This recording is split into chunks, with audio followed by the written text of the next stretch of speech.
En este momento inicia su recorrido el Expreso Esperanza, para que conozcamos los caminos de la reconciliación, la solidaridad, la confianza y la superación. Ya no mires para atrás, te invito a perdonar, sembremos esperanza. Buen día, amigos y amigas de las radios comunitarias en todo el territorio nacional. La radio comunitaria lleva las palabras y los acentos de un país que está orgulloso de su riqueza. Por los 32 departamentos, 773 resguardos indígenas, 181 territorios de comunidades negras y 56 parques nacionales naturales. Ese país que está aprendiendo a entender y a apreciar sus diferencias, tiene en las radios comunitarias el instrumento para generar el encuentro de nuestra diversidad cultural. Colombia está hoy unida por sus radios para trabajar por la causa más importante que permitirá sanar nuestras heridas, las víctimas. Arranca nuevamente este viaje gracias al convenio entre la Unidad para las Víctimas y la radio comunitaria. Nuestro recorrido tiene las voces de los campesinos a través del presidente de la Asociación Nacional de Usuarios Campesinos de las Víctimas que han estado allí en La Habana. Un recorrido que deja ver cómo los esfuerzos de la sociedad civil y del gobierno se hacen realidad. Una realidad que las radios comunitarias hacen llegar a todos los rincones de Colombia. Noticias que debemos conocer y solo las sabemos por nuestras radios comunitarias. Estas son nuestras noticias. Noticias. En más de 50 municipios de Colombia comienza la implementación del proyecto Es Hora de la Paz. Curso virtual para conocer más de la Ley de Víctimas. Jóvenes víctimas ingresan a la Universidad Nacional de Colombia. Sigue la lucha por los derechos de las víctimas que se encuentran fuera del país. Unidad de Víctimas, líder en emergencias humanitarias en Colombia. Taller de Finanzas Comunitarias, une líderes de todo el Caquetá. En más de 50 municipios de Colombia comienza la implementación del proyecto Es Hora de la Paz. La Hora de la Paz llegará a 54 municipios del país. Se trata de un proyecto que implementará desde agosto y hasta diciembre la Oficina del Alto Comisionado para la Paz y la Red de Iniciativas Ciudadanas por la Paz y contra la Guerra, Red de Paz. En este periodo se realizarán talleres pedagógicos donde las comunidades participantes fijarán acciones de seguimiento a los acuerdos que se establezcan en las mesas de conversación en La Habana. El proyecto está dirigido a cerca de 3.000 colombianos de diversas regiones y sectores sociales del país, quienes desde sus opiniones esperan contribuir a la ratificación de una Colombia en paz. Curso virtual para conocer más de la Ley de Víctimas. Inicia diplomado para que las víctimas conozcan a fondo sus derechos. La Subdirección de Participación de la Unidad para las Víctimas lanza el diplomado Políticas Públicas para las Víctimas y Construcción de Paz, una estrategia pedagógica que ofrece contenidos sobre las generalidades de la Ley 1448 de 2011, Ley de Víctimas. El diplomado, apoyado por la USAID y la OIM, es una apuesta para que la población colombiana se entere y comparta sobre esta norma que ampara a las víctimas del país. Quienes deseen inscribirse y tener más información sobre este curso pueden ingresar al portal web www.participapaz.com. Jóvenes víctimas ingresan a la Universidad Nacional de Colombia. El programa de admisión especial dirigido a las víctimas del conflicto armado interno en Colombia, suscrito entre la Universidad Nacional y la Unidad para las Víctimas, permitirá que a partir del próximo semestre decenas de jóvenes ingresen al alma mater más importante del país. La convocatoria de admisiones para el primer semestre del 2016 cerró el pasado 24 de agosto. Esta convocatoria es posible gracias al Acuerdo 075 del año 2012. Toda la información del proceso la encuentra en el portal web admisiones.unal.edu.co. Sigue la lucha por los derechos de las víctimas que se encuentran fuera del país. La Mesa Interinstitucional para Connacionales Víctimas en el Exterior, liderada por la Unidad para las Víctimas y conformada por la Defensoría del Pueblo, la Fiscalía General de la Nación, el Ministerio de Relaciones Exteriores, entre otras entidades, continúa su labor por el bienestar de las víctimas que se encuentran en el exterior, así como de sus familias que aún residen en el país. Vivienda y educación son los temas primordiales en los que seguirá trabajando esta mesa, que busca amparar a las 5.302 víctimas que, según el Registro Único de Víctimas, se encuentran fuera del territorio nacional. Todo Sucre está en el Expreso Esperanza. Este es el mensaje que nos enviaron desde la red de radios del departamento de Sucre. Allí, Antonio Cueto, el presidente de la red Cormecosú, nos envía vía WhatsApp este saludo que queremos compartir con toda Colombia. En el departamento de Sucre todo resultó perfecto. Todas las emisoras a las 9 de la mañana estuvieron al aire. Hay un fervor absoluto en mi departamento. Hay una integración única. Al señor presidente le quiero decir que Colombia está con usted. La radio comunitaria de Colombia sabe que lo que está haciendo CIPAS es positivo para todas las emisoras comunitarias de Colombia y tenemos que seguir adelante. No podemos evitar encontrarnos con algunos escollos, pero eso se supera. Nada en la vida es fácil. Los egoísmos personales, eso, la misma fuerza, la misma contundencia de la gran mayoría, como estamos trabajando, la va a derrotar. Siga para adelante, presidente, que cuenta con la red de emisoras comunitarias de Sucre y estoy seguro que cuenta con el 95% de las emisoras comunitarias de Colombia. Adelante. Unidad de Víctimas, líder en emergencias humanitarias en Colombia. Con una inversión cercana a los 15.000 millones de pesos, la Unidad para las Víctimas ha sido reconocida como una de las instituciones claves en cuanto al apoyo, acompañamiento y ayuda frente a emergencias humanitarias generadas por el conflicto armado en el país. Kits alimentarios y no alimentarios son algunas de las ayudas que ha entregado la Subdirección de Prevención y Atención de Emergencias en 29 departamentos de Colombia. Según la Unidad para las Víctimas, en lo que va corrido del 2015, se han reportado 370 emergencias humanitarias, principalmente en el Valle del Cauca, Arauca, Nariño, Casanare, Antioquia y Cauca, donde se han adoptado medidas para socorrer a los afectados de estas zonas del país.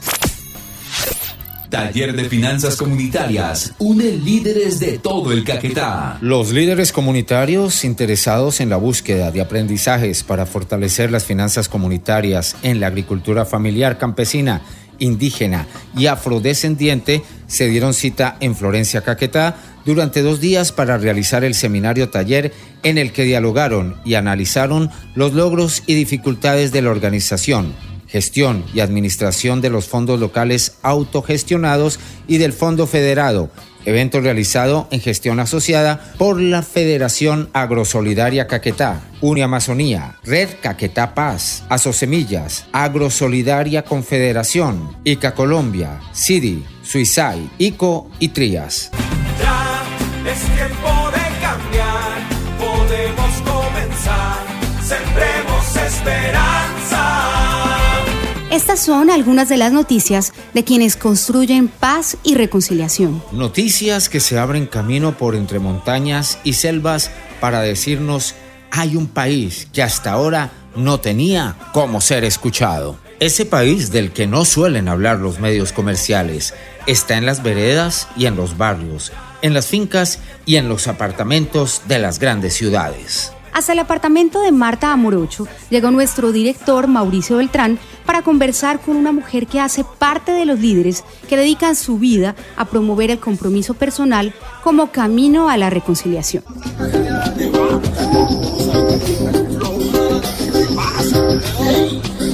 Estos son los paisajes que vemos con el corazón. Las crónicas del Expreso Esperanza.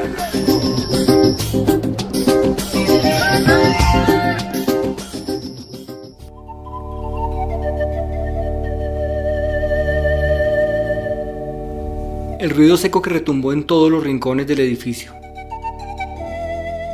¿Para qué estábamos ahí? Los pedazos de todo que se mezclaban en el suelo y daban forma a lo imposible. ¿Para qué murió Alejandro? Los minutos que son como una tromba que envuelve y suelta oleadas de dolor y desconcierto. ¿Para qué Dios me devuelve a Juan Carlos?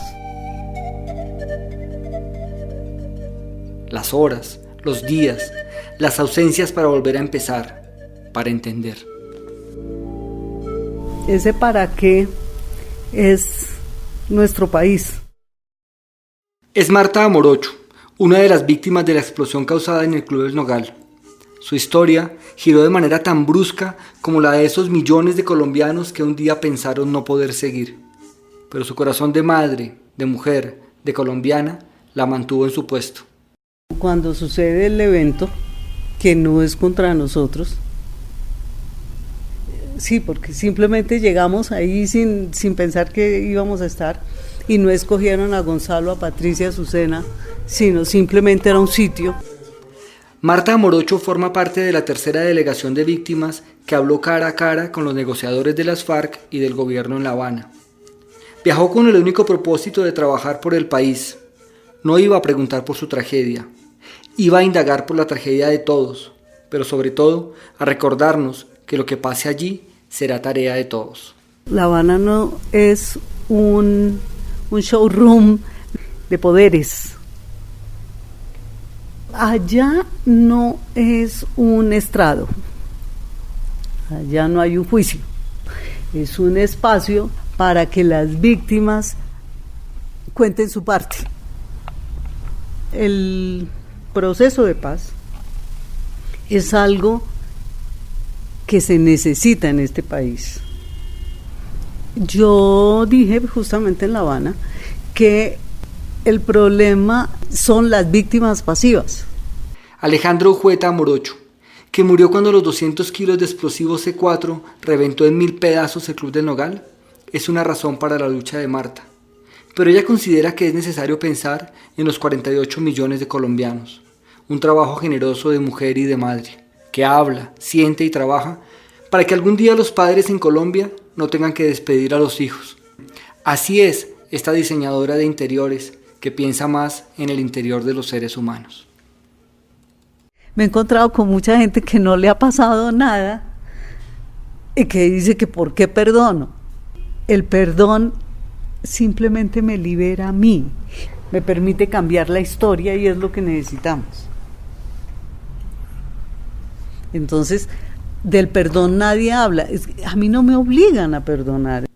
Desde el piso 9, que ese 7 de febrero de 2003 recibió la onda explosiva del Nogal, Marta mira a la ciudad que parece de nadie, la capital de un país que necesita hacer una nueva identidad. Yo he estado en muchos encuentros de víctimas y me he encontrado en muchos eventos con mucha gente que precisamente no es de la ciudad. Y en Bogotá no tenemos pertenencia, a Bogotá no le duele a nadie. Es impresionante cómo es la víctima la que está interesada en hacer el cambio, en mi crecer personal de todos los días y en mi aporte. Y en la medida en que pongamos, pues lo resolvemos. Los medios de comunicación son, según Marta, parte del problema, pues suelen promover noticias tendenciosas y simplificar las cosas hasta el punto que la realidad deja de ser importante para imponer la duda y el odio. En eso juega mucho papel los medios. Porque yo he tenido entrevistas, yo soy víctima de las FARC, ¿cierto? Entrevistas de donde van a coger no el contexto, sino la frase, y donde me preguntan, ¿usted cree que usted es víctima de las FARC? ¿Usted cree que las FARC puede estar en el Senado? Esa es una pregunta que no tiene sentido. Nada vuelve a ser lo mismo cuando se ha perdido un hijo y otro ha salido de la muerte, pero sobre todo cuando se ha ganado la conciencia de ser parte de un país, parte de su dolor, pero sobre todo parte de la solución. Marta Morocho tiene desde hace meses la imagen de la Virgen presidiendo la sala de su casa. Nunca pierde la fe, nunca pierde el fervor por la paz. Dios es generoso y nos tiene que dar ese espacio. Entonces, independiente de lo que suceda en La Habana, del acuerdo a que se llegue en La Habana, a partir de que se firme y a partir de ya, que es más importante, no se nos podemos sentar en un rincón a esperar qué pasa. Es hoy, aquí y ahora que cada ser tiene que darse cuenta de sí mismo y de su entorno. Y pregunto, cada cual qué quiere para sus hijos y para sus nietos.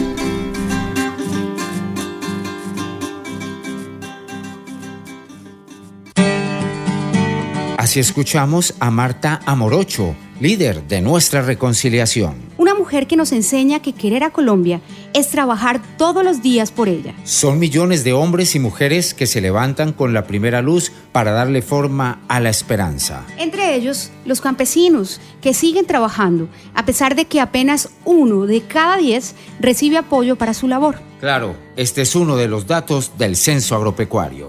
Colombia tiene hoy certezas mayores sobre la realidad del campo, pues acaban de salir los resultados del censo agropecuario. El censo agropecuario es un tema del que se debería hablar en todas las radios de Colombia, no solo en las comunitarias. Un censo que sacó a la luz pública una realidad a la que todos los gobiernos en 200 años de la República le han dado la espalda. El presidente Santos lo resumió en una frase que debe llenarnos de angustia. Dijo el presidente: este censo demuestra que falta todo por hacer en el campo y veo con preocupación que allí se concentra la desigualdad.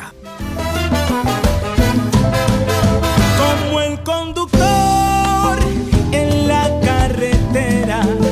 Y ahora dedicamos unos minutos para charlar con nuestros pasajeros del Expreso Esperanza. Este es nuestro reportaje.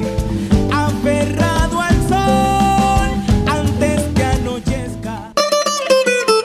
Los campesinos colombianos creen y le apuestan a la paz. Sentimos que antes se le había tenido miedo a reconocer que en Colombia había guerra. Y ese es un acto de valor del gobierno, reconocer que hay guerra, que había conflicto y que ese conflicto deja víctimas y que a las víctimas hay que repararlas. Creemos que ha habido coherencia por parte del gobierno en formular, elaborar el proyecto de ley de víctimas y tierras, aprobarla y ponerla en pleno funcionamiento. Por supuesto, tienen dificultades de todo tipo, pero fundamentalmente las de tipo político que han venido, diríamos que dilatando, complicando los avances. Los diversos puntos de vista son fundamentales para la construcción de la paz. Es por eso que no todo está dicho. Nos parece que faltan implementar definitivamente el proyecto de ley de tierras y desarrollo rural.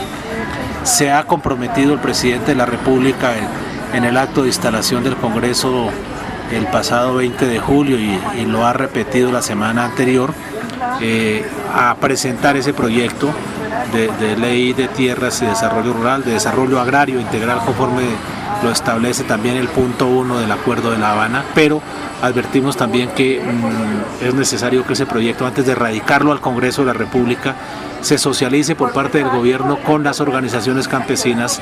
Es necesario que ese proyecto, antes de radicarlo al Congreso de la República, se socialice por parte del gobierno con las organizaciones campesinas para que nosotros podamos también expresar nuestro punto de vista al respecto, para trasladar las inquietudes que tengamos y obviamente buscar que ese proyecto llegue al Congreso de la República mucho más consolidado, más firme. Para los campesinos aún falta voluntad política para la consolidación de los mecanismos de participación. La interlocución que debe existir entre la sociedad civil, en este caso los campesinos y el gobierno, no ha sido muy exitoso en toda la historia este proceso de la participación. Yo diría que fundamentalmente por la falta de la voluntad política. Lo que hay que ponerle a esto es voluntad política, una forma de mejorar esos canales de interlocución entre el gobierno y los campesinos es devolverle, como lo hemos pedido a la NUB, la representación en los consejos directivos, en las juntas directivas de las entidades del sector agropecuario, a donde podemos precisamente llevar las inquietudes, las necesidades que uno recoge a diario en las veredas, en los municipios, y que pues nuestra tarea es trasladarla a las distintas instancias donde se toman las decisiones públicas. Son productores del campo y productores de paz con un sistema incluyente. Precisamente a propósito del Expreso Esperanza, mire que hay una coincidencia con el mensaje que la NUB viene transmitiendo a lo largo y ancho del país, en el sentido de invitar a los compañeros campesinos a no claudicar, a no renunciar al ejercicio de sus derechos, a no perder la esperanza. Creemos que el proceso de posconflicto, el desarrollo en el posconflicto, no se va a dar de manera individual, ni se va a dar con organizaciones débiles, y que para poder tener alguna incidencia en los efectos de la política pública necesitamos juntarnos con otras organizaciones, con otras agremiaciones, inclusive con los gremios de los grandes productores. Hoy creemos que las mismas necesidades, la fuerza de los hechos nos obligan a estar conversando, a estar dialogando, y ese creo que es el mensaje. Entonces, primero, unirnos todos al interior de la organización, en los 853 municipios donde tenemos asociaciones municipales, invitarlos a que se afilien, a que se fortalezcan, y nosotros haremos lo propio en la coordinación con otras instituciones y con otras organizaciones campesinas y por supuesto con el gobierno.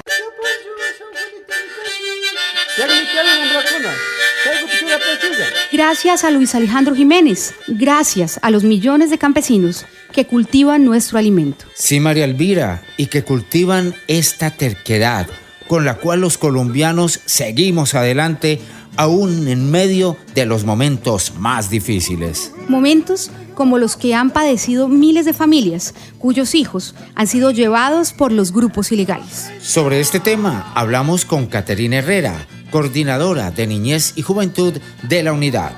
Caterina Herrera, gracias por estar en este viaje del Expreso Esperanza. ¿Cómo podemos prevenir el reclutamiento de niños y niñas? Bueno, pues la prevención tiene que estar dirigida a diferentes acciones o estrategias que haga el Estado colombiano. En ese sentido, las estrategias relacionadas con la ocupación del tiempo libre son fundamentales, sobre todo aquellas sobre las cuales esa ocupación del tiempo libre se relaciona con actividades lúdicas, culturales o deportivas. Está absolutamente demostrado que el tiempo que tienen los niños, las niñas y los adolescentes después de su jornada escolar es clave para la búsqueda por parte de los grupos armados ilegales de los niños y niñas para el ingreso a sus filas o para la utilización de los mismos en diferentes actividades en el marco del conflicto. Entonces, una de las acciones principales, repito, es la utilización del tiempo libre. También es importante que en el marco de la prevención del reclutamiento y de la utilización se haga un trabajo muy cercano con familias y redes de apoyo, porque hay un nexo muy grande entre los niños que son utilizados para la guerra y los problemas familiares que tienen al interior de sus hogares, problemas de violencia generalizada, maltrato infantil, incluso trabajo infantil también. Entonces, ¿cómo podemos como familia, como comunidad, ayudar en este propósito? Pues algo muy importante es la denuncia. Siempre que ocurra o que tengamos conocimiento que existe una situación de reclutamiento, tiene que haber denuncia por parte de la sociedad, rechazo social también, que este tipo de reclutamiento de situación no se vea como una dinámica normal al interior del territorio,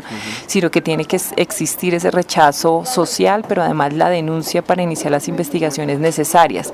Es muy importante que sepa la sociedad que la denuncia la puede realizar o bien la persona o el familiar que sabe que su hijo o es reclutado o tiene una amenaza de reclutamiento o está en riesgo de reclutamiento, y sino también lo puede hacer cualquier funcionario público, pues porque digamos que dentro de sus funciones como funcionarios precisamente denunciar cualquier hecho o ocurrencia de un delito. También algo importante que hay que tener en cuenta es que la comunidad es muy importante en el momento de la construcción de redes de apoyo. Es decir, nosotros hablamos que la familia es el principal, digamos la primera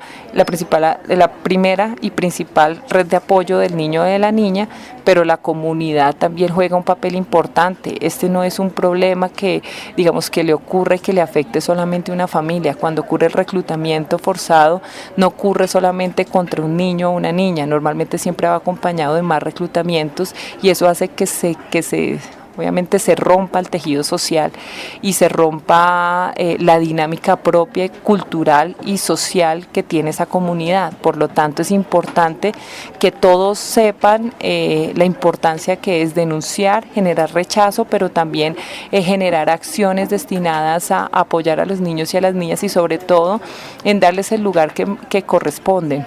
¿Qué pasa con los niños y niñas que estuvieron en la guerra y que tienen la oportunidad de regresar? Es muy importante que todo el mundo sepa que nosotros digamos que tenemos a los niños, niñas o adolescentes que son víctimas de reclutamiento forzado, son sujetos de derechos, y en ese sentido tienen derecho a la atención y a la reparación integral. Cuando hablamos de la atención, pues estamos hablando de que ingresan pues obviamente a la ruta de reparación de la unidad para las víctimas, y asimismo entonces tienen derecho a todas las medidas de reparación, dentro de estas a la rehabilitación, dentro de estas a medidas de satisfacción, a garantías de no repetición, incluso a la misma indemnización a través de un encargo fiduciario que se les entrega antes de cumplir los 18 años de edad. Una vez cumplidos pues pueden, digamos que cobrarlo, por así decir, ese encargo fiduciario, y esto pues va acompañado de diferentes estrategias de promoción de derechos, de acompañamiento a la inversión de esos recursos, otras estrategias dirigidas al proyecto de vida, porque normalmente se rompe ese proyecto de vida una vez ingresan a los grupos armados. ¿Será posible que trabajando las comunidades y el gobierno mancomunadamente podemos evitar que el reclutamiento de menores siga afectando a nuestra niñez? Claro que sí, yo estoy absolutamente segura que los niños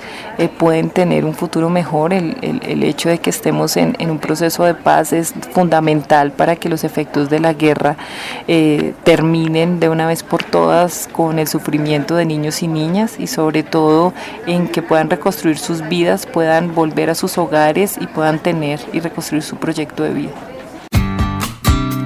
Y así, con este llamado a denunciar cuando uno de nuestros niños o niñas es llevado por grupos ilegales, llegamos al final de este viaje del Expreso Esperanza. Un viaje por ciudades y campos en donde se trabaja por la paz. Hasta aquí esta emisión del Expreso Esperanza, un viaje por la Colombia que vive en los rincones de nuestras selvas, llanos y montañas. Esa Colombia que ha sido tantas veces ignorada, pero que gracias a ella se ha mantenido en pie la nación, y que hoy se hace escuchar recorriendo el país en el Expreso Esperanza. Escríbanos a info@cipaz.net.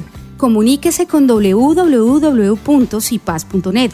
Somos la radio comunitaria en asocio con la Unidad para las Víctimas. Expreso Esperanza, director Mauricio Beltrán, jefe de redacción Alexander Roa, coordinador nacional Fernando Tibaduiza, jefe de comunicaciones de la unidad Karen González, presentadores María Elvira Arboleda y Alexander Roa, locución John Martínez, con el apoyo de los radialistas comunitarios de toda Colombia. Y así hemos cumplido con un nuevo recorrido en el Expreso Esperanza. Espere nuestro nuevo viaje por los horizontes de la ilusión.